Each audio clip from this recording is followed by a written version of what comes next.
നമസ്കാരം. എല്ലാവർക്കും പുതിയൊരു വീഡിയോയിലേക്ക് സ്വാഗതം. നമ്മുടെ ജീവിതത്തിൽ എപ്പോഴെങ്കിലും നമ്മൾ വിചാരിച്ച കാര്യം നടക്കാതെ വരുമ്പോൾ, അല്ലെങ്കിൽ വലിയൊരു പരാജയം നേരിടേണ്ടി വരുമ്പോൾ നമ്മൾ പൂർണ്ണമായും തകർന്നു പോകാറുണ്ട്. ഇനി എൻ്റെ ജീവിതത്തിൽ ഒരു തിരിച്ചുവരവ് ഉണ്ടാവില്ല എന്ന് നമ്മൾ ചിന്തിച്ചു പോകുന്ന നിമിഷങ്ങൾ. എന്നാൽ പ്രിയപ്പെട്ടവരെ, ദൈവത്തിന്റെ വചനം നമ്മോട് പറയുന്ന മറ്റൊന്നാണ്. ബൈബിൾ പരാജയപ്പെട്ടവരുടെ ചരിത്രം മാത്രമല്ല പറയുന്നത്, ആ പരാജയങ്ങളിൽ നിന്ന് ദൈവം അവരെ എങ്ങനെ അത്ഭുതകരമായി ഉയർത്തി എന്ന വലിയ വിജയങ്ങളുടെ ചരിത്രം കൂടിയാണ്. ഇന്നത്തെ വീഡിയോയിൽ തോൽവികളിൽ നിന്ന് ദൈവവചനത്തിന്റെ അടിസ്ഥാനത്തിൽ എങ്ങനെ നമുക്ക് ശക്തമായി തിരികെ വരാമെന്ന് 4 പ്രധാന കാര്യങ്ങളിലൂടെ നമ്മൾ നോക്കാൻ പോവുകയാണ്. നിങ്ങൾ ആദ്യമായിട്ടാണ് ഈ ചാനൽ കാണുന്നതെങ്കിൽ ഇപ്പോൾ തന്നെ സബ്സ്ക്രൈബ് ചെയ്യാൻ മറക്കരുത്. എല്ലാ ദിവസവും ഇതുപോലെയുള്ള അനുഗ്രഹിക്കപ്പെട്ട വീഡിയോകൾ ഈ ചാനലിൽ അപ്ലോഡ് ചെയ്യുന്നു. വീഡിയോയിലേക്ക് പ്രവേശിക്കാം. ഒന്നാമത്തെ കാര്യം, പരാജയം എന്നത് നിങ്ങളുടെ ജീവിതത്തിന്റെ അവസാനമല്ല.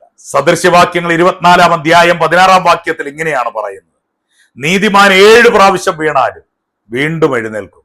കണ്ടോ, വചനം പറയുന്നത് നീതിമാൻ വീഴുകയേ ഇല്ല എന്നല്ല, അവൻ വീണാലും വീണ്ടും എഴുന്നേൽക്കുമെന്നാണ്.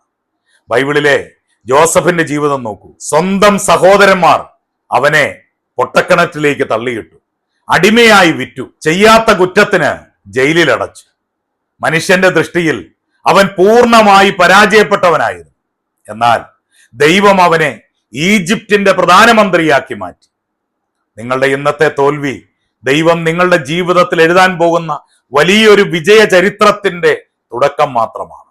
രണ്ടാമത്തെ കാര്യം, സാഹചര്യങ്ങൾക്ക് മുകളിലായി ദൈവത്തിന്റെ പദ്ധതികളിൽ വിശ്വസിക്കുക.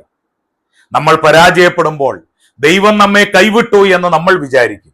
എന്നാൽ യിരെമ്യാ പ്രവചനം 29-ാം അധ്യായം 11-ാം വാക്യത്തിൽ ദൈവം പറയുന്നു: നിങ്ങൾ പ്രത്യാശിക്കുന്ന ശുഭഭാവി വരുവാൻ തക്കവണ്ണം ഞാൻ നിങ്ങളെക്കുറിച്ച് നിരൂപിക്കുന്ന നിരൂപണങ്ങൾ ഇന്നവയെന്ന് ഞാൻ അറിയുന്നു.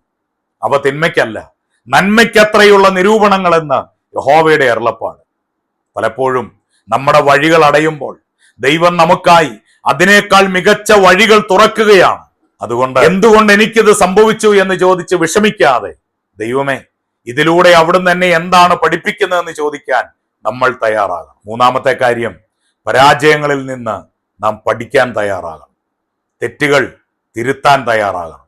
ബൈബിളിലെ ഏറ്റവും വലിയൊരു തിരിച്ചുവരവ് പത്രോസിൻ്റെതാണ്. യേശുവിനെ ജീവനേക്കാൾ സ്നേഹിച്ച പത്രോസ് നിർണായക നിമിഷത്തിൽ 3 വട്ടം യേശുവിനെ തള്ളിപ്പറഞ്ഞു. അതൊരു വലിയ പരാജയമായിരുന്നു.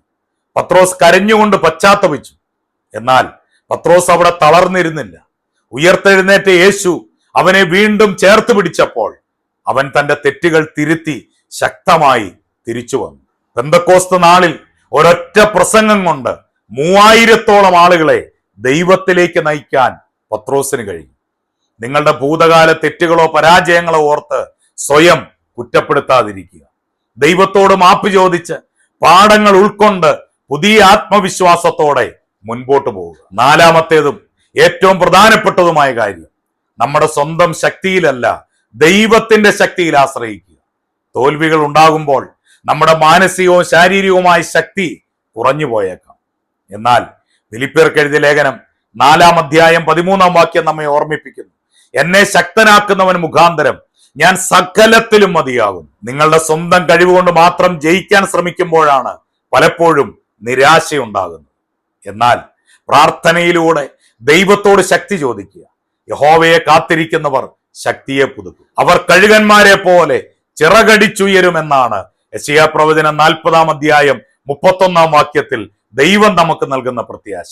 ദൈവം നൽകുന്ന ശക്തിക്ക് നിങ്ങളുടെ ഏതൊരു പരാജയത്തെയും വിജയമാക്കി മാറ്റാൻ കഴിയും.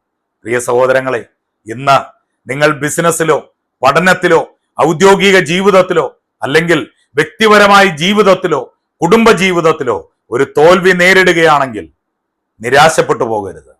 ബൈബിളിലെ ദൈവത്തിന്റെ വാഗ്ദാനങ്ങൾ നിങ്ങൾ മുറുകെ പിടിക്കുക. വീഴ്ചകളിൽ നിന്ന് എഴുന്നേൽക്കുക. ദൈവത്തിൽ ആശ്രയിച്ച് ഒരു പുതിയ തുടക്കം കുറിക്കുക. ഓർക്കുക, ദൈവം നിങ്ങളെ കൈവിട്ടിട്ടില്ല. വലിയൊരു വിജയത്തിനായി ദൈവം നിങ്ങളെ ഒരുക്കുകയാണ്. പ്രിയ സഹോദരങ്ങളെ, ഈ സന്ദേശം നിങ്ങൾക്ക് പ്രയോജനമായി തോന്നിയെങ്കിൽ ദയവായി ലൈക്ക് ചെയ്യുക. തളർന്നിരിക്കുന്ന നിങ്ങളുടെ സുഹൃത്തുക്കൾക്കായി ഇപ്പോൾ തന്നെ ഷെയർ ചെയ്യുക. നിങ്ങളുടെ അഭിപ്രായങ്ങൾ താഴെ കമന്റുകളായി രേഖപ്പെടുത്തുക. മറ്റൊരു നല്ല വീഡിയോയുമായി നമുക്ക് വീണ്ടും കാണാം. ദൈവനാമം മഹത്വപ്പെടട്ടെ. ദൈവം എല്ലാവരെയും സമൃദ്ധമായി അനുഗ്രഹിക്കട്ടെ. ഇതുവരെയും ഈ ചാനൽ സബ്സ്ക്രൈബ് ചെയ്തിട്ടില്ലെങ്കിൽ ഇപ്പോൾ തന്നെ സബ്സ്ക്രൈബ് ചെയ്യുക. God bless you.